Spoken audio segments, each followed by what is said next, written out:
So take it away when you're ready, Sean. Hi, everybody. We're back after our 2-week vacation with Top Deck Heroes. I'm your host, as always, Sean from Rochester CCG. Hello, hello. With me, I've got the washed-up has-been, Kevin Broberg, and the dirty never was, Matt Hughes. Meh. I don't even have a comeback for that one. Like I sure you're right, Sean. You got me. How was your guys' Gen Con?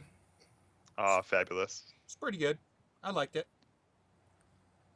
Let's see, Kevin, this was your 4th trip to Gen Con? Something like that, probably. Sure. And Hughes, Go with that. this was your 2nd trip? Yep, just my second. And this Yeah, was 4th. Yeah. my 6th. So Wow.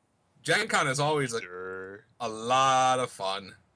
And we saw a lot of great people, and we're glad to be back. We've got basically the Gen Con recap wrap-up episode tonight, where we talk a little bit about the formats, things that went good, things we want to improve for next year. We go over some announcements. As always, we're taking questions from the comment area on the chat. And we're going to get right into it, I think. So our first item is the Turbo event. Yay, Turbo. Yeah, congratulations to Jeffrey Kahn playing Whitesill. the deck that he won teams with. Only not at all, actually, because Turbo's awesome and you can play completely different things in it. So, congratulations to Mr. Kahn. There have been 3 qualifiers for Turbo so far. He has won 2 of them. So, if my bracket proves true, he wins the rest of the Turbo, and his opponent's got to beat him, 4 or 5 times before Yeah, if he he's wins, eliminated from the tournament? He wins 15 seats at the table. He has to lose 4 times consecutively. To be fair, he only didn't go to the other qualifier because we said that we weren't going to stay for Turbo. If we were going for Turbo, he was going. What? He would have been at Origins? Yeah, if we were going for Turbo. I had no idea. Yeah. And he would have had We had 3 to go heats. Wednesday. Missed opportunity, guys. Missed opportunity. We could have had 9 people for extended. So, And Ryan Field would have had a plane ticket right now. Seriously. No. That was the whole point. We didn't go on Wednesday. It's that we went on Wednesday was What? the issue. so it's basically Whatever. all Giggles' fault. Let's all blame Giggles. I mean, hey, Turbo's awesome though. I built my deck the morning of, and I threw in all this stuff, and it was incredible. It was great. I would play that tournament again, like 10 times. Actually, on Sunday while I was hanging around and not watching a game because I was not feeling like watching a game at that moment. I picked up my Turbo deck, and Keenan Meadows came over, and I said, "Hey, Keenan, do you have your Turbo deck?" And he's like, "No, but we can play with yours." And I took out a play out, laid it out lengthwise on the table, and we literally just sat there playing BB Hood Mirrors, where he just got a random card face down as his starting character, and we just drew off the same deck and attacked each other. And it was like we played like 15 games in like in an hour, and it was incredible. It was so much fun. Wow, so much fun. Yeah, you don't even know, dude. You're just being salty. We're going to play So- type 4 UFS deck. Yeah. Danger So Room. also, Danger is a different thing. I don't know how that'd work. That wouldn't work in UFS. So all said and done, I think Turbo was a great event this year. We got started pretty much on time. Double elimination, and it played super quick. It felt like it wasn't very long between the rounds, which was, from a TO standpoint, a very pleasant experience. Yeah. Well, it was a little different being a player, I think. I had something like a 2-hour break between some of my rounds once I got knocked to losers bracket, and I actually played my second to last round, what ended up being my second to last round, like a round early, so to speak, when I got paired with Ryan Field. We both just said, we're both free. We like our technically like our point in the bracket isn't for a little while longer, but let's just play and then we'll like go do stuff. I mean, that's kind of the nature of double elimination. Yeah, that is. So, Kevin, what did you play in Turbo? I played BB Hood, who I didn't think was like remotely playable. I thought it was like a fun joke deck or whatever. But I know Ben Shoemaker actually played her in singles, and Dave Wagner played her in his sideboard in singles.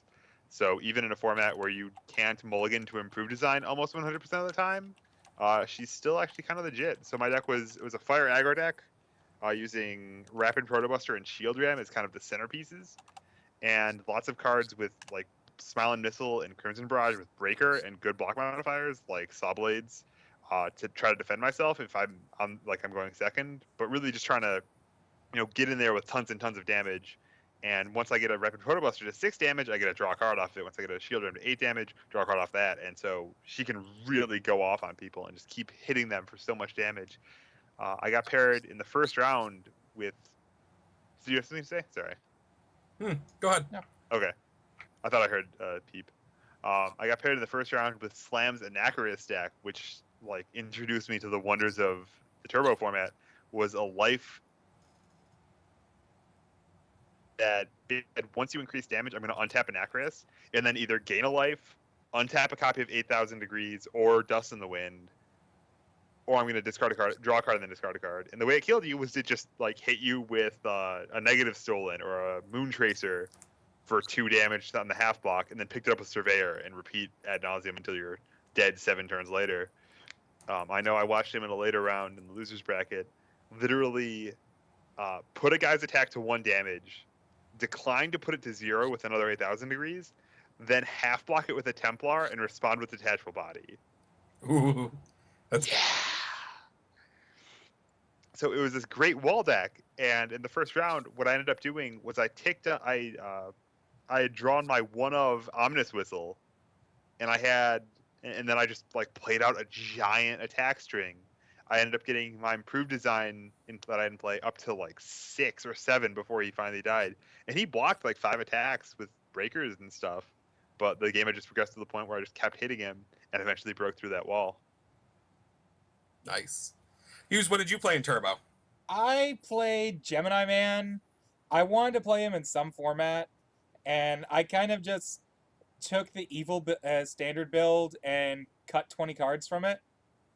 Nice. I didn't have much time to work on my own deck because I spent hours crafting Giggles's deck, which really for me for Turbo, I still enjoy playing UFS in general, but I have more fun crafting the decks for the format.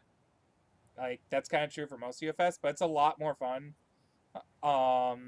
Because it's a smaller format and smaller deck size. And I like solving the format, and it's a lot easier then. So have you built anything that crushes Hutzel yet? No, because I looked at that and was like, this is good enough. Let's go, leave it from there. So much fun to craft the decks, though. Come on, dude. Well, I know how we're to not gonna crush have another Owens. turbo in a while. I mean, we Going, could though. use the Banhammer. That's a great way to crush him. No bans in Dude, this format though. Devin Bernier was convinced that his Bishmon deck crushed Hutzel, and I totally believe him. I turned 2 at him, and I probably would have lost if I hadn't. I went first, and I built 2. He built 5, and then I killed him. Well, it was you see awesome. that the game in the finals against Jeremy, I'm pretty sure was the only match the entire day that Giggles went past turn 2. I mean, he would have against me if he hadn't drawn 4 of his 8 low attacks. Well, I mean, in a format where, you can use Hoitzel's ability to see almost a quarter of your deck, that's not even that outrageous. Also, I mean, you when still you're have to playing, attack and cast control checks. yeah, but when the average difficulty of your attacks is 2.5, And and Giggles is a luck sack and always draws his orange cards and then checks his gray cards. well, the deck was playing almost 50% attacks. It was playing 17 attacks. I would love to play UFS. I would love to play Turbo with you guys sometime, and because I'm pretty sure I beat the crap out of that Hutzel deck most of the time. Potentially, but there's not another turbo qualifier for a while. We'll figure that out then. So one of the things I found interesting about the Turbo format is that there was a lot. I felt like the decks were more varied than I think in the other formats. I think there were a lot more options. I don't know if it's because the format is not as figured out yet or what the case was, but I felt that the top three, if I remember correctly, was Giggles with Hoitzel defeating Jeremy Ray with Felicia. Felicia. And then third place was Andrew Alexa's Sasquatch deck. Yeah. So I don't know. That seems somewhat solved to me. I mean, the Felicia deck was What are you Felicia. talking about? I think Felicia is the absolute best character out of the new set, by far. So I'm not surprised that was second place, especially with Summer Heat out. And the Sasquatch deck was basically just a slight upgrade from Giggles' deck back in Nationals. Have you looked at that deck? He told me that it was. Someone was telling me that it was just an upgrade to his deck. It's Hard Knuckle, Tenraiha, and some other attack I don't remember. Okay, Yeah, I don't think- someone told me Didn't exist in completely different. National. Someone told me a completely different story. They said It's that it on was the just. forums. they are a liar. I liked what I found interesting was, everyone was saying at the beginning of the tournament that Hoitzel was, impossible to beat, and by I think 4 or 5 rounds in, other than Giggles, they were all gone. All the other Hoitzels were defeated pretty easily by their opponents. It seemed like all day. So, Giggles must be obviously the best Hoitzel player. The big thing I know, In this format. the other Hoitzel, one of the other Hoitzel decks, Aaron Lindau, he made some changes to the deck. I basically laid out Giggles' deck and said, "Here, have fun." And he made a couple of changes to it that I thought were questionable, particularly taking out basic trainings, which were in there to be +1 mid blocks. Well, I can agree with the logic of taking out basic training. Your deck's playing characters. Why not just play more characters? If that's what you want. because you Characters also are want plus enough, 0 mid blocks. but you also want enough spam to be able to play guaranteed 3 foundations on turn 1. And the math on it was also there was enough 4 or 5s and 3, 4, 5, 6s in the deck to pretty much guarantee +3 damage on every single flip. Not 100% guaranteed, but it was pretty good. And it actually added too many 6s, I felt. Right, that doesn't Wait, make much. that That doesn't doesn't make make much sense. sense. Yeah. Yeah, don't you want to hit 6 want- every time you flip? Yeah, I was trying to Unless think. you flip 4 6s, then that's not so good. Yeah, like if you flip all 5s into 6, you're like. Yeah. But I didn't that's- think that through in my head. But still, So, In any case, he took it I out think for it's a abs- I think non-block it's card. is the yeah. important I think it's absurd to claim that the format is solved. I think there's. I saw cool decks all day, and maybe if you played it 10 more times, people would say, "Okay, yeah, here are the decks." But I mean, no one wants to try, so you can keep innovating. Well, it seems like, so I don't think there's any turbo events on the docket right now. Not until whatever is happening in February in Las Vegas. Yeah. So I'm going to try to see if we can have a turbo qualifier in Rochester when we have the 2K in November. Yeah. I mean, all you need to have a turbo event is for 3 people to show up with turbo decks and to play them because they're super fun, or to show up to a weekly event where you have some downtime between rounds. It's fun and it's fast paced. Like there's a 20-minute timer on the format. 30 minutes. Because it should be 20 minutes because y'all need to play faster. There. Says Kevin Broberg. That know how many Anachrist deck needs uninten- 30 minutes. Do you know how many unintentional draws I've gotten Enough. where I didn't have the kill in my hand? Like it's not many. I mean, you had to run the diversity gambit at Worlds last year because of your insistent slow playing. Yeah, if there were chess clocks, I would have had like 15 minutes on my clock left. Just saying. Very well then. So I think people should be playing Turbo. It's fun, it's fast paced.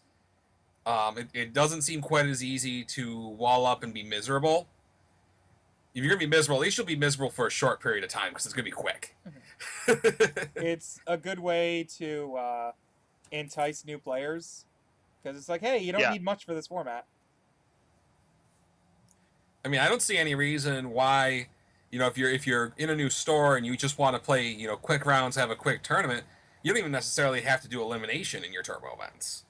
You can Oh yeah. you can Oh, build man, turbo round robin. That sounds awesome. turbo round robin. Turbo Swiss doesn't really work, but I'm sure it does. I mean, like Swiss is just like halfway between round robin and a single limb. Fair enough. Yeah. It'll be a lot of fun though. I think people should play Turbo more. I think it's a good format. Yeah, I mean, people have to give it a shot. I think a lot of people just write it off or like just don't care. Building your deck is a lot of fun, and then actually playing with it and figuring out. I mean, I know when it first premiered, I thought Lilith was just the best deck by a million miles because of whatever reason I had, and There was nothing You to know. stop her speed pump, is what our original thought was. yeah, pretty much. But then it's like, well, yeah, you speed pump your stuff, and then they play a +1 block, and they can still they can pass, and if you just lose the game when that happens, or even if they don't block, you can't necessarily get all the damage you need. There's Mega Man now, so you have like Dust in the Wind and stuff. So Yeah, there's more. I'm sure there's more answers, but an unanswered speed bonus doesn't equal win the game either. Mhm. So I guess the point I'm trying to make. So You're still playing UFS. moving on to the next format that was played at Gen Con, the Teams format, where you get to play with 2 of your friends, and that's pretty much all the team stuff you get to do is you get to hang out with your friends because you play single games of you your get friends. to make pairings. The Okay. pairing strategies are super fun. yeah, that's like it's thanks that's half the fun of it right there. Thanks to the pairing strategies, I got to put my 3x Ever Hopeful Momentum Iori deck against 5 hand sizes like 3 times that tournament. So It was a fun matchup for me. congratulations to the team champions, Team Lion Stance, on their 3rd team asset. Coincidentally, the 3rd best team in UFS, according to according to trusted sources on the inside. And I believe if we got this correct, they won with Yellow Devil, BB Hood, and Gemini Man. Does that sound correct? I can corroborate that. Cool. The finalists, those are some sweet decks. Like people don't know about Yellow Devil. I know about Yellow Devil. I built that deck when the set came out. You did, but now it has Summer Heat, so it's a lot better. And also, I mean, it's Morning Drew Maffei. Deluxe He's instead. great. Drew Maffei is great, so don't try to I love Drew take that Maffei. away from Drew Maffei. But those are cool decks. BB Hood, I mean, ain't nobody see BB Hood coming. But on the other team, the 2nd place team had some really spicy stuff. They had Skullman, boring as hell, but then they had Dimitri and Bishamon. Garrett's Butler was playing Bishamon. Sure was. That final round was actually pretty intense. I had made the mistake of turning away for a second when I knew that Devin had a Revoke in his hand, and I must have been talking to someone, and I turned back, and Drew There's was, like a Trinity guys are getting comboed. yeah, I saw Trinity guys are getting comboed and no Revoke play, and I'm saying like, what are you doing? Yo, that's the next level Canadian tech. Just like that, them guys are just revoke the damage. That's not it at all. He just played the revoke while I was off while I wasn't looking. Definitely, out of the teams format, that day kind of had a rough start. Deck lists were unfortunately locked in the vendor Oh, hall, that's right. and we were unable to get them, which got us started a little late. So, lesson learned that day: bring your own deck lists I did. for this go. I stole them the And- night before. But overall, I think it was a good event. We had a couple of infractions along the way. Most notably, we did have a deck registration error, and the person who got the error did have to lose a game and put the deck they had on their deck list, the card on their deck list, in their deck, which was extremely unfortunate because it did not match any symbols with their character. Aw. So the moral of the story is, Very powerful. yes, instead of silent. So moral of the story is, always make sure you write down the full and correct name of the cards. Did we not predict during the Gen Con survival guide that something like that would happen? I think so. We were I have talking no about idea. Kevin and his steady partner and Reformed Science. Oh yeah, I Hey, remember man. that. That's where those jokes came man. from. You know how long it took me to do my deck list on Saturday morning? 5 minutes. I had no one check it, and I got it perfect. Well, I mean, anytime, a squirrel always finds a nut, even though he leaves hundreds of them buried every year. So definitely, once again, congratulations to Lion Stance, the Brett family. I'm sure. I mean, it's only a matter of time before Devin gets on cardboard. I can't believe Devin isn't on cardboard. I mean, he plays. Wait, no, he is on cardboard. Is he not? Oh, he's on UK card. Like I can't believe until he's on North American real cardboard.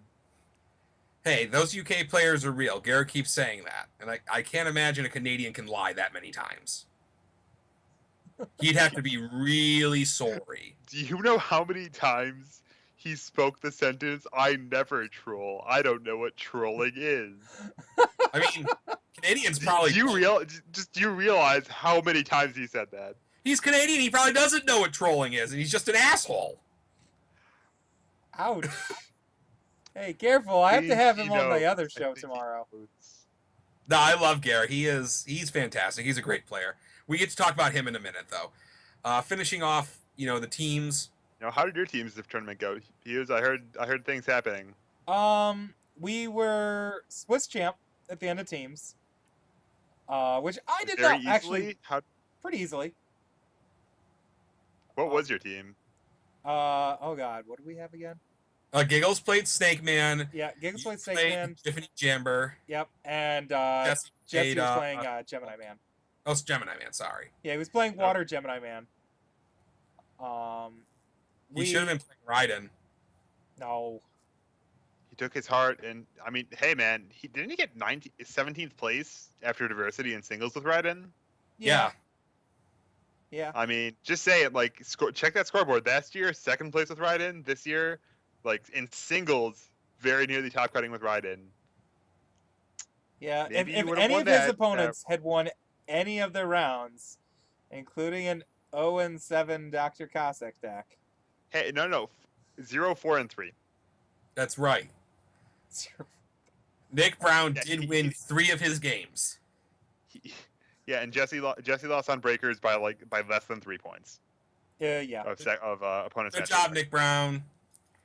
So, but I heard you guys heard one of your friends got taken down to Suplex City in the first round of Top Cuts. Yeah. The big problem was I actually wanted to just give Lion Stance the win, and I wanted to dodge the Swiss champ curse because I had the feeling that something like that was going to happen. It's not real. Yes, it is. No, it isn't.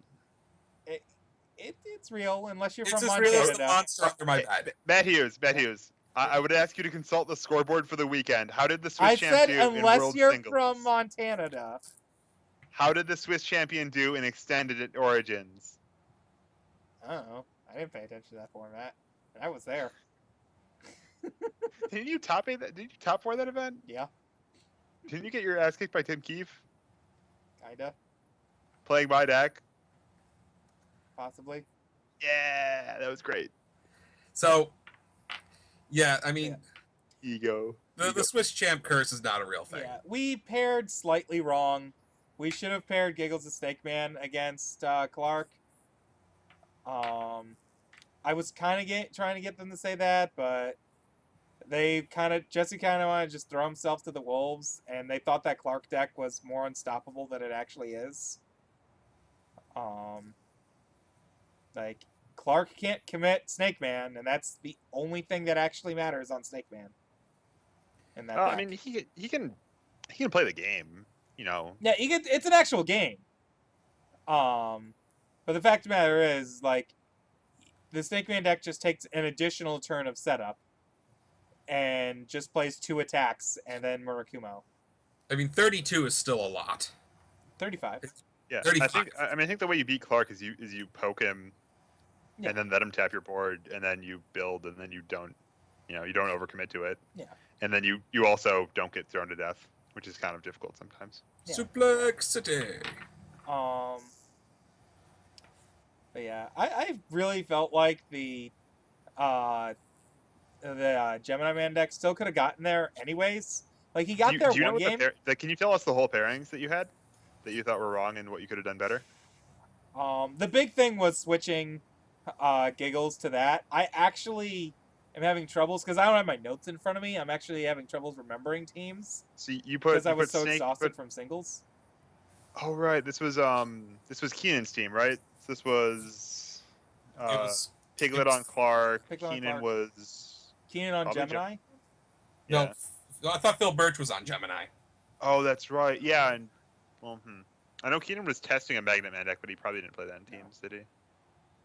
Yeah, I don't know where my notes are, and I barely like the last thing that happened was singles, so I remember singles a lot more than teams. All right.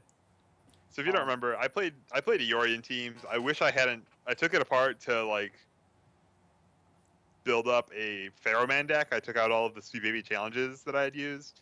But my deck was the goal of my deck was to get a bunch of momentum using Kyo's Jacket, Reactive Style, um, toys like that. You know, Chaos Toys, Hunters Once More, and then get off with Yada Garasu and Ever Hopeful a whole bunch. And you know, just play Iori and have all my attacks start at 10 damage and never gone to progressive difficulty because they hit. If they hit. According to the Yeah, chat, it's like Skullman. Keenan played Skullman. Right. Okay. Thank you. Why did I not remember that? So Keenan's a forgettable person. I love Keenan No, he's Meadows. not. I was in a room with Keenan Meadows one time, and I just didn't see him there at all. I stare at his face all the time when I play UFS, up until last week when his cards got. Nah, Keenan's the best. I like Keenan. Hi, Keenan. So He's so energetic. one area that, as far as I'm concerned, from TO judging standpoint, from teams that I find a little concerning. I was present for the match between Jeffrey Kahn and Phil Birch, and Giggles was on tilt the whole time. Phil Birch, I like him sort of sometimes. Sometimes he's an asshole, and I'm comfortable saying that I feel like what he was doing was a borderline harassment. I mean, would you say it was unsportsmanlike conduct? Easily. Almost certainly. But since it's not very well defined, you can't really say anything right now. The fact of the matter was, multiple people asked him to stop, and he didn't. Oh wow. Yeah. Yeah. Like, I asked him, can you please stop? You are insulting my friend. And he's just like, what? Well, fortunately, I am currently working on some new rules for tournament procedures, and we are going to include a nice, friendly, no harassment policy, because I think Jeff was harassed in that match. I mean, I'm not sure it would have changed the outcome at all. Yeah. Well, we want to promote a safe and friendly environment for our players, and getting insulted the entire match, that's not safe and fun. No, that actually hurts growing UFS. So hopefully that'll change. That was my big, as far as judging TO concern. My other concern was, the team's rules aren't clear enough, I don't think. In what way? Well, like if you can find the document that says where the team's rules are, you're good. Finding it's a bit of a challenge right now. Oh yeah. I mean, did anyone get mixed up on how many cards they can put in their deck or anything? Starting characters? No, but before the start of the tournament, there were a lot of questions about it. And then rewinding back to Turbo for a minute, there was a player who ended up being disqualified because he had cards in his deck that were not allowed. That's right. He forgot, and apparently a bunch of people looked at his list and just didn't even bother to look at the fact that that was a KOF card. It was Champion of Muay Thai, right? Yep. I mean, hey, that's a standard staple, man. You want to beat Lilith, you want to beat Gemini Man, you got to have that in your deck. Yeah. So hopefully, as things go along, we will have it more obvious and more plain and more out there. I mean, what's legal in the formats. I feel that was pretty plain. It was the fact that I think so many people were not used to thinking about standard about Turbo, and how you don't get to use those King of Fighters cards. Yeah, I mean, it was more the fault of everyone else looked at his deck and said, yes, this is fine. Yeah. I mean, it's always tricky having different formats with different card legality. I'm sure lots of people have been surprised when Hutzel was legal in Turbo and stuff like that. Yeah, there was a young lady who was playing, I forget her name, and she was very upset because there were contradicting rules about Turbo. She had asked someone who worked or was affiliated with Jacksonville Oh, Games, was the gosh. ban list in effect? And they said yes, and then all of a sudden there were Hoitzels in the format. And Master All of a Magnetism. sudden, there's Jesse playing Master of Magnetism. Oh yeah. So hopefully, soon we're going to have a spot where all the organized play information is in one place. So you can see what's the current ban list, what sets are legal in each format, and what the rules specifically are. Yeah. Seems like a Because good I don't like people coming to the tournament hall not knowing what's going on. Yeah, I mean, it sucks whenever anyone gets the wrong idea about something, and then they're just they get confused and mixed up, and upset because they didn't have the right idea. And we should do the best we can, to alleviate that, to make it so that there's only one message about things like that. So, a change I'd like to make for the future. Moving on from teams into standard. 69 people for standard. 69 is a good number. Unfortunately, it was not as good as Las Vegas. Yeah, and that's Shane Duckworth tech and the local playgroup effect, I guess. Also, Las Vegas exists, and it's a destination you can go to that is Not less Indianapolis. expensive than Gen Con. Easier to get a hotel, all that good stuff. And nothing gets me more excited for tourist attractions than Indiana. All those great sights to see, like cornfields. All Yeah, those but great there's actual smells in Gen downtown Con. Indianapolis.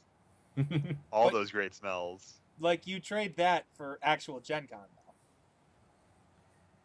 I'd rather go to Vegas. I'd rather go to Gen Con. Kevin, you're the tiebreaker. I mean, I would rather go to Vegas. So, get wrecked. So Vegas is the official tournament destination of Top Deck Heroes by a vote of 2-1. All right, I'm an overall gamer, so I'm a gamer too. I like to play blackjack and roulette. yeah, okay. That's for when you want to make money, not have fun. There are, in fact, more games to play in Las Vegas than there are at Gen Con. You are incorrect, sir. There's game stores in Las Vegas too, right? Like I you suppose. can buy a large fraction of the board games. Not all of them, certainly. There's certainly new ones and stuff every year, but a large fraction. I couldn't get Marvel Verse System at Vegas. Yeah, but you can get. You actually, I go. Rochester CCG did have Marvel Verse Versus 2 Stock. PCG. that wasn't out yet. That's his point. That's like saying, well, I couldn't get Rise of the Masters at Vegas. Curses. I'm saying if we had it at Vegas, like during the summer. I'm saying I In picked any it up at case, Gen in any case. At any rate, the results. Congratulations to Mr. Garrett Brett for steamrolling the entire tournament, He now has Like- all 12 symbols. for playing basically what I consider the opposite of UFS, where you don't attack ever until you're about to win. He attacks.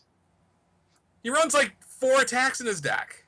12. I think the count was 15. It was 15, and I know that because I thought it was 14, and I said he's got 14 attacks in his deck. He's like, no, 15.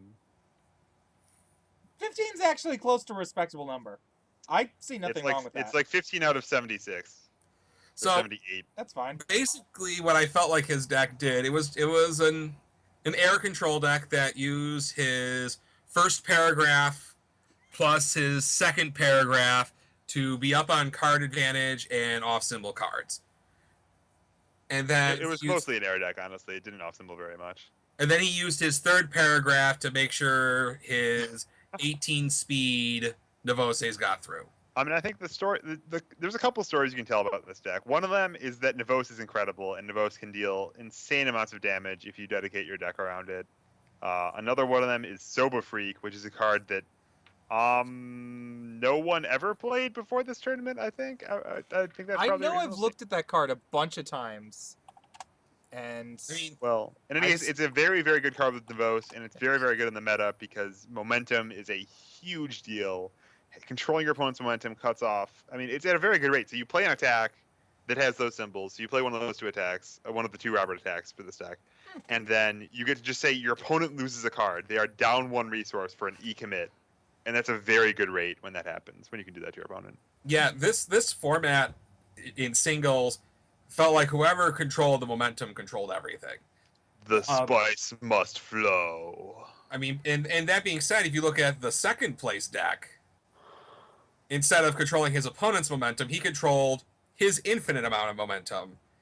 And Snake Man plus Murakumo, as we know, is super good. Yeah, he's stacking up to try to get a multiple 5.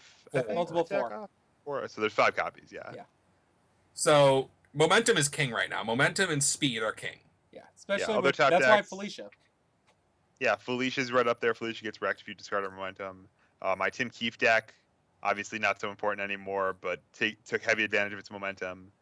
I'd like to stack that up. Even the Paul Bittner deck, if we're talking about cards that no one has ever seen before, was playing like 3 or 4 copies of Merciless Master, because you can build your own Hakeshu of Death if you put a momentum on top of your deck and then draw it with any of the variety of draw card effects that exist.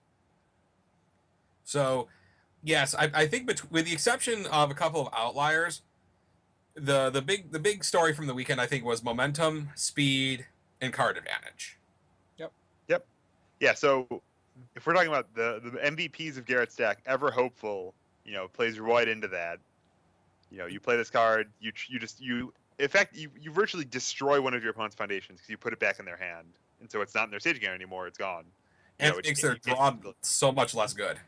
Yeah, and now they have to either, one play that I think is somewhat counterintuitive is that if your opponent Ever Hopefuls you might actually want to just block with that card, even if you can't pass the control check, just that your next draw step will have maybe more attacks in it if that's what you're looking for. Mm-hmm. I remember Jeremy Ray told me a story. He was playing himself, his 5-hand size character, and he got paired with an Ever Hopeful deck, and he said he literally didn't draw a card that game. He had his first turn, he built, and his opponent started Ever Hopefuling him, and his hand size was greater than 5 for the rest of the game. He never got a draw step. It was the same cards that were just back in his hand every turn. Yeah. And that's the power and the danger of the card. That's 5-hand size are just unplayable with that card around right now. They're not unplayable. It's close. Very risky. What you just described to me is unplayable. I mean, I think it's really hard to play 5-hand size unless they've got some sort of gimmick to get more cards in their hand. I mean, that's one option. I mean, you can, if you're a Goro, you can maybe beat Ever Hopeful because they'll play Ever Hopeful, they'll block with it. You're like, +4 to my next check, kill you. I mean, it takes some work to actually find a deck that can do that. But I mean, not everyone's playing Ever Hopeful yet. If they're not, they should be. I think something I didn't consider at all. There were a lot of decks playing a lot of BB Hood support at Worlds. S-Class Hunter is a great card. Homemade Explosives is another card that, if we're talking about card advantage, that's an easy 2-for-1. It draws you a card when you blow it up, and it destroys an asset. And assets have very powerful effects. I don't know if you've noticed this. Yeah. Such as destroying an asset and drawing a card on Homemade Explosives. Yeah. And so, such as the Sweet Baby Challenge. you may not want to destroy that. if you play a Fire, Evil, or Order deck, you can't play Ever Hopeful. More than likely, you can't off-symbol it. It's hard to off-symbol in Standard right now. But you get a different set of tools to fight over your opponent's staging area, perhaps. Mm-hmm. And so, I mean, a 5-hand sizer might have a much better shot against a Fire deck than it would against an Air deck, for example. Yeah, you have to have a plan against Ever Hopeful, though. It's a card to be respected. Go ahead. Yeah, I think as far as Foundations goes, Ever Hopeful might be the best one right now, only because of. I mean, it's a 3-diff, which makes it a little riskier than like Summer Heat, which might be the second best foundation right now. I don't think so. I like Summer Heat a lot. I mean, Summer Heat's great. I enjoy playing with it. It's fun. I like it. It's good. But Ever Hopeful's ability, especially going back to Garrett Brett's deck, it just has such abusability. I mean, I saw a turn I think he played where he had a momentum, which he always had momentum thanks to. Second Chance. Always had a momentum. He also had fast reversals, and I think he had other toys, to get momentum, too. Yeah, Joyfully but I saw him... Joyfully Wealthy, that's right. That's a card that you're not going to see much of without Garrett. One opponent bounces Ever Hopeful. I think I cut him off, and he dropped off the call. Oh, you there? No. Yeah, you're back now. Okay. So I saw him bounce an Ever Hopeful and kill one of his opponent's cards. Then he blocked with it.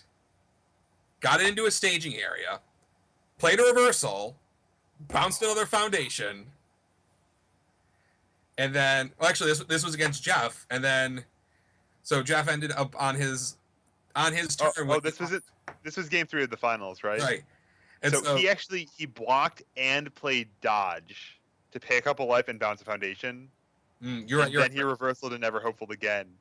And Jeff had lost that game with 0 foundations in play. Like, not many people saw this because the con had closed.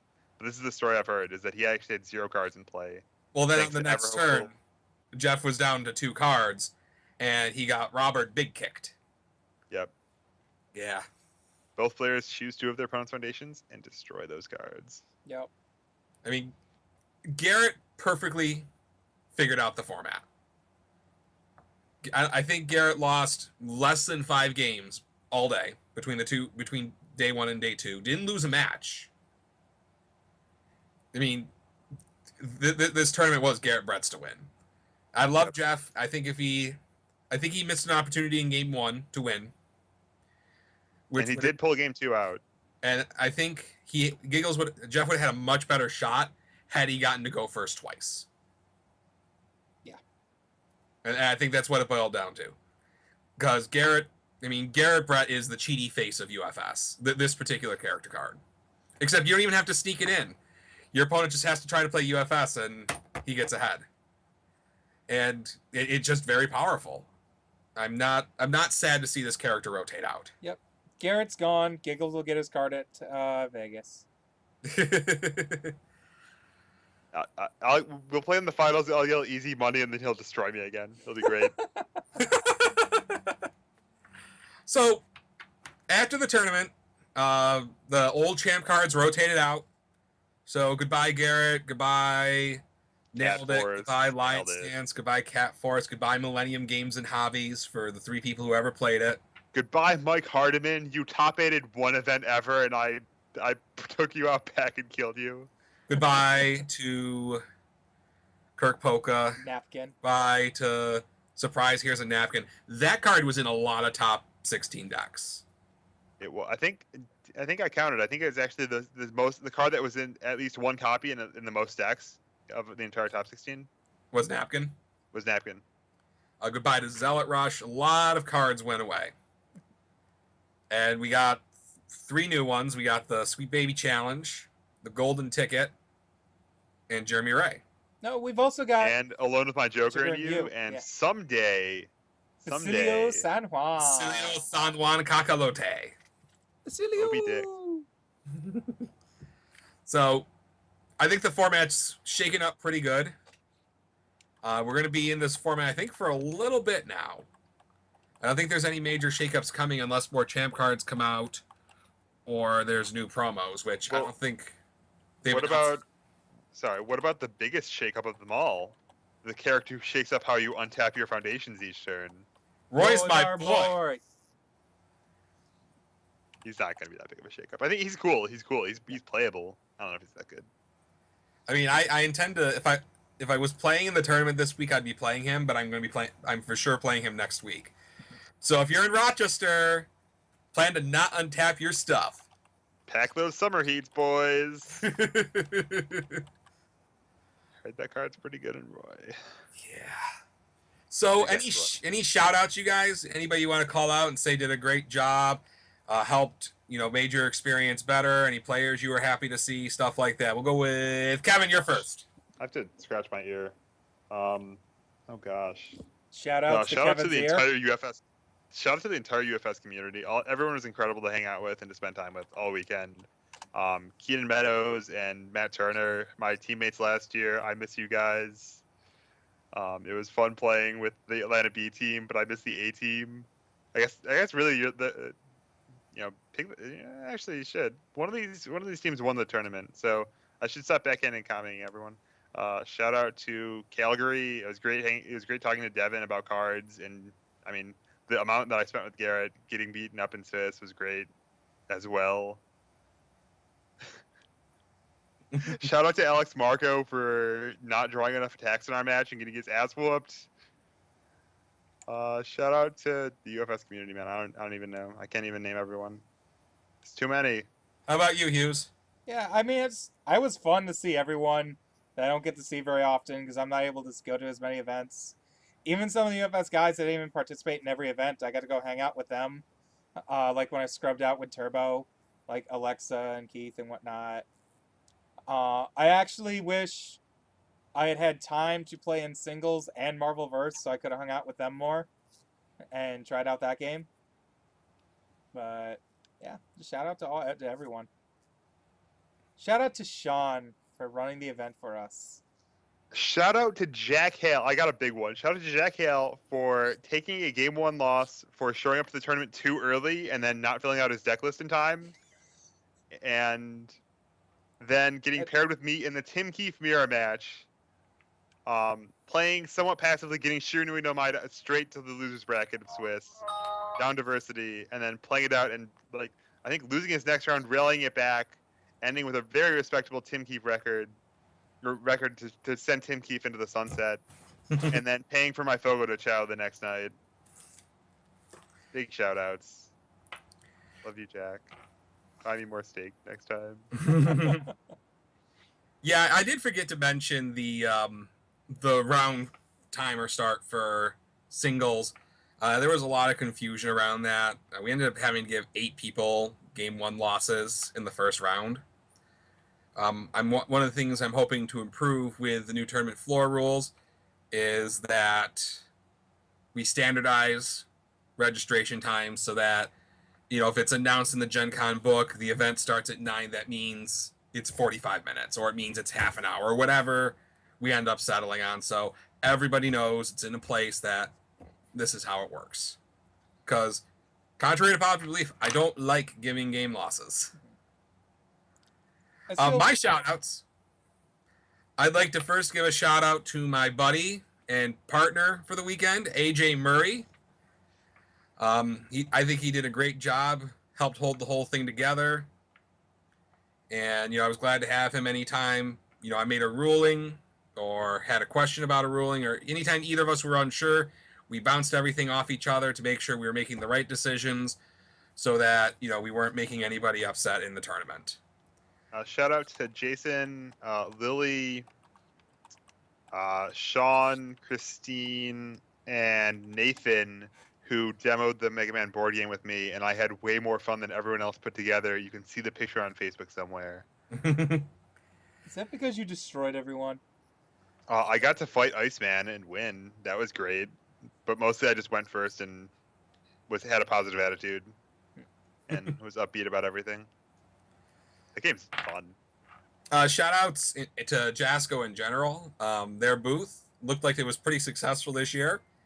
Anytime I went over for a visit, they were super busy. They had a lot of great products for sale this year, not just UFS. They had, you know, the tins, they had the sleeves, they had the playmats, new playmats that people were all really excited about. Awesome playmats. Shout outs to them for picking up the new licenses. Cowboy Bebop! Cowboy Bebop. Mortal Kombat 2, I guess. Mortal Kombat. Stop that. I gotta stop this here because a lot of people have been doing that. Like, everyone. Sarcastic backhand Mortal Kombat jokes. Yeah. I mean, come on. 10 years ago. Mortal Kombat. Yeah, 10 years ago, everyone would have been hype as words. Dude, I am toasty, okay? Okay. I can't, like, I don't have the voice capacity. Like, I'm not good at doing my voice anymore to do, like, the high-pitched toasty shit.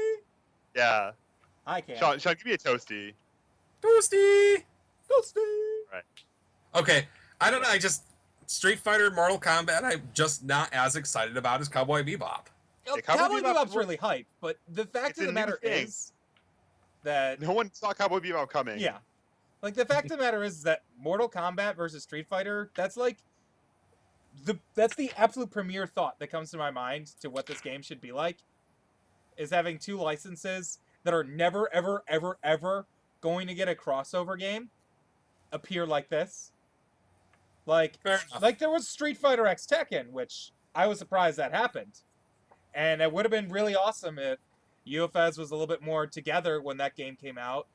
And we could have done some cross-promotion thing with that. But Mortal Kombat X Street Fighter will 99% never happen, which is why I think UFS is awesome that we get to do that. I'm gonna continue my shout outs now after I was interrupted about not being excited about Mortal Kombat. It's an Shout important outs thing. to getting Dragon Ball Z as a tabletop game. Yeah. If the quality of the Mega Man minis is any indication of how good the Dragon Ball Z minis are gonna be, Jasco Games and Rochester CCG is about to make a lot of money. Hopefully it'll be a little bit better than this man. Hmm? My figure from the... Oh, you can't see the image. Right? I'm holding up a Yamcha figure from like the 80s. Oh, You can't yeah. see it unless you're actually watching the stream. Gotcha. So, shout I outs see for it that. now. Hopefully, that could mean a possible avenue in the future. Maybe Dragon Ball Z could come to UFS. And we can have a whole Five bunch and of no easy contest fights like Goku versus Ryu. No contest. Ryu. Okay. Goku versus the entire cast of Street Fighter. No contest. Goku versus the planet Earth. No contest. Well, the first set's gonna be like Saiyan Saga Goku, so. Which... Yeah, he could beat everybody on the Street Fighter roster. I mean, from what I remember of the DBZ card game, isn't there a Bulma who can single-handedly solo the entire Street Fighter cast? Yeah, that's because Score had no idea what they were doing, and we're just throwing numbers on there in order to make her actually playable. Let's see. Shout outs to the rest of the Jasco Games staff, Nathan and Shane and Jason's brother, David Haransky, Tom, for putting on a great show in the vendor hall. Shout outs to all of the volunteers who staffed the vendor hall and ran demos all weekend. I'm sure it's not as thankless a job as it has been in the past, but you guys made Gen Con reality, and I mean played a vital role in getting the game out to the people who can now join our community. Shout out to Fernando Aragon. That man is the new hype train. Oh yeah. I mean, he would demo for 8 hours, and then you come in, he'd still be super excited about UFS. I mean, no matter how much I love UFS, after 8 hours of demoing, I don't want to see a control check ever again. And Dude, I mean, if they're good demos, I would do that for days. If they're like demos where I have to explain how to add to my opponent, not so much. But Shout out to Hype Man. That's Yo, we're the getting shout out to Hypest. Hype Man from the boards here. I can't wait to see Hype Man in the next event where Hype Man goes to. I don't know which one it is. Shout outs to my community. You guys are what really makes traveling worthwhile. Because if it was just for the love of the game, I could stay here in Rochester and play against top tier players week in and week out. I mean, I've already got Kevin Broberg and Jeffrey Kahn and Ryan Field and But myself. if you never traveled, Let's we'd see just how play it the is. same decks because we never build our own decks. Let's see how it Awful. is. And then, shout outs to my Empire Circuit guys. Also got great people out there. I probably should mention Matt Hughes at some point. Yeah, Nah. maybe. The Before greater I hit Hughes, the end button on your name. Dan Hughes, who comes out every now and then. The guys from Poughkeepsie. I think you guys help us keep our skills sharp, and I think we're gonna, get back on the horse and get ready for Vegas. So I'm very excited about that. And I was glad to see, my friends from Atlanta. Special shout out to Piglet. He gives the best hugs, I think, in all of UFS. Hey, did you get scooped up by Garrison Brunel this weekend? Yeah, that hurt more than anything. It's not a good hug. honestly. Hug should never be painful. He gets the elevation though. I was really happy to see Ari. He made the trip out from California. I bet you it was That's great for why I actually never get see him. water to take a shower for once. The California disses. Oh man. And shout outs to the Canadian crew. They're always really cool to hang out with, even though they play the highest level of UFS, but they're all still cool. I mean, they go back to Calgary and they just play all mirrors and death mirrors and all versus death, and now it's gonna be like just mono air decks for like 6 months, and they just only play, There is only one Dex and- symbol. I mean, they just play like these. They play a different kind of UFS, and it's a kind of UFS that, it isn't obvious until you've seen it, and they play very, very well. Mhm. And it's kind of play UFS you want to play if you play very, very well. You want to just make it so that your opponent has to outplay you to win, And and you you know, don't just get out control checked. and what I honestly think is, and maybe Garrett will tell you guys on Top Deck Heroes, and I could be completely wrong, but I Yeah, feel like it's Calgary's Texas. secret is they play a lot of UFS. They build a lot of decks. They build a lot of very good decks and just ram them against each other over and over and over and over. This weekend, I think, was the very first time I saw Garrett Brett blink and make a play error. And I remember I was talking with AJ, and AJ's like, "That never happens." He made a Garrett play error made a- against me. So He made play errors against me in the PTC last year. they don't punt nearly as often as we do. So that's I mean, at a certain level, like, you know, punt takes on a new meaning. But I mean, seeing great plays and seeing normal plays, it's still a punt if you don't take the great play if you didn't see it. Mhm. But So- yeah, making like unforced errors, like making control checks you can't possibly pass that you want to pass or whatever, or just like getting like tricked by an onboard play from your opponent. Yeah. So if you guys out there, you want my opinion, you want to become as good as Garrett Breton and the Brett family, play UFS a lot, build decks a lot, build decks you think are going to be good a lot. Yeah, try your hardest every time. You know, Mhm. no one wins by sandbagging except when you have tried really hard and are now sandbagging to dodge diversity, because that's a great rule. Wrapping things up for the night, we've got some announcements. Coming up the end of this month is the St. Louis PTC on August 29th in Collinsville, Illinois at Dizzy Dugout. I believe we're sending one representative from Rochester. I'm going out no matter what, because I Don't have let the him greatest win. deck of all time. Just do Don't not let him worry. win. Don't worry. You either won't be able to stop me, or I won't be able to win like a single game ever. After that, about a month later, the Michigan PTC in Warren, Michigan at Eternal Games. New venue for them this year. Previously, they were at, oh man, I can't think of the game store now. But they used to play in Monroe. Now we're playing up in Warren. Very excited about that. A little closer to the rest of the festivities. I'm sure there'll be Whirly Ball. I'm sure there'll be the family dinner at Buca. So if you can make it out to Michigan, that's also a fun one to go to. If you can make it out to St. Louis, get to that event. There's gonna be, I think, Shane's coming out to St. Louis, so that's gonna be exciting. Yep, I know. I think Slam, Jeremy, and Christ, why can't I remember his name? I know his name. It was called Our House Games. Oh, our house games. Thanks, guys. So yeah, I think St. Louis PTC is gonna be great. New format, so those deck lists are gonna be very exciting to look at. Michigan PTC. By then, hopefully, there'll be some new promos that might change up the format a little bit soon. In October, the Empire Circuit kicks off in Poughkeepsie, New York, with the Poughkeepsie PTC at Dragon's Den. I've been to that venue. It's a great venue, lots of space, lots of comics, lots of video games. Lots of video games. Yeah, Dragon's Den does incredible. They have a ton of space and they have a ton of awesome things. They had a Super Smash Brothers feed in the back. Yeah, if you want old systems or old games, they've got a lot. So if you're in anywhere near Poughkeepsie, even if you're not, come to that event. I think there's going to be a lot of great play there, and it's going to be a good time.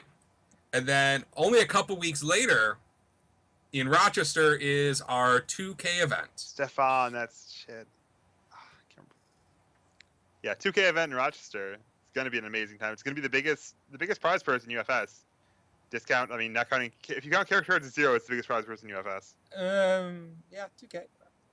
No, Giggles' was bigger. No. For first place, his What? was big. Giggles' Yeah, Turbo he's got to Bus play in was like 17 events for that to happen. No, the $1,000 for his first one. Well, for one, that's half of 2,000. But first place, overall first place, it was higher for him.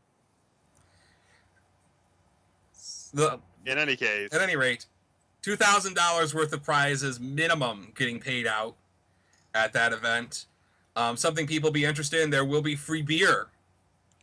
Free beer. Hear football. that, Ben Shoemaker? Free beer. Get to our event. He's gonna completely destroy that event.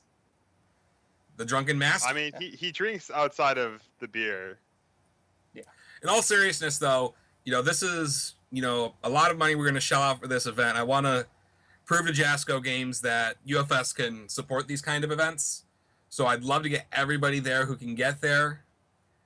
I need probably around 50 people to not completely lose my shirt. So please come out. And we're going to have a good time. The store is going to be there. We're going to be selling singles. There's going to be food that's not so free. There's going to be beer. It's going to be a great time. And I need a drop, guys. Excuse me. On Sunday, we're going to play Turbo and probably watch some football as my Bills of Buffalo take on the Dolphins. So, and you never know what's going to happen when those two teams play because they both suck. And that's really it for announcements. What do you got? Anything else from you, Hughes? Other than plugging for Total Justice Gaming tomorrow, where we'll have Garrett, and next week we'll have the show that has guests. We'll have a super secret special guest star for our 100th episode. Ooh, is it me? Nope. Darn. It's a pretty special, awesome guest. Is it Jason? He might be an extra guest if we can get him. But well, congratulations to Total Justice for hitting their 100th episode. Yep. And don't forget to check out our other UFS content makers. Don't forget to check out the Super Aragon Brothers with their show, which is much more betterly edited than all the rest of us and seems really professional. Good for you guys. Check out Southern Fried Interviews. If Piglet does get a new podcast up, those are always super informative. And the funniest, what I think is one of the most enjoyable ones of them all, the Scott Sudman Show, which he's been oddly quiet lately, and I've been missing his antics. Shout out to Joe Hill's YouTube channel as well. oh yeah, An excellent source for, just analysis about things that he's been trying out and doing well with. I mean, Fidel Rosso, baby. Let's go. Ghost Kevin. Holy cow. And don't forget, shopping at Rochester CCG, you get discounts for more items that you order. The more you spend, the more you save. We're going to have getting some more product in stock soon. We sold out pretty much of all the new playmats, so we're going to get a nice restock for that. awesome. We're going to get some more Darkstalkers in. And don't forget our buy list where, if you trade in for store credit, you get an extra 10%. And if your store is looking for UFS and they don't carry it, have them get a hold of Matt Hughes if they're a U.S. store, or Clint Badger if they're a Canadian store, so we can get our wonderful, wonderful card game into your store and corrupt your community. And offered personally by me, not by Sean, if someone actually goes through and helps me connect with the store, you get a White Templar. Ooh, that's a $20 value. Yeah. That's how much All right, I want this game to grow. I think that covers everything we need to cover for tonight. Once again, we're glad to be back, and we'll see you next week. Night, folks. Good night.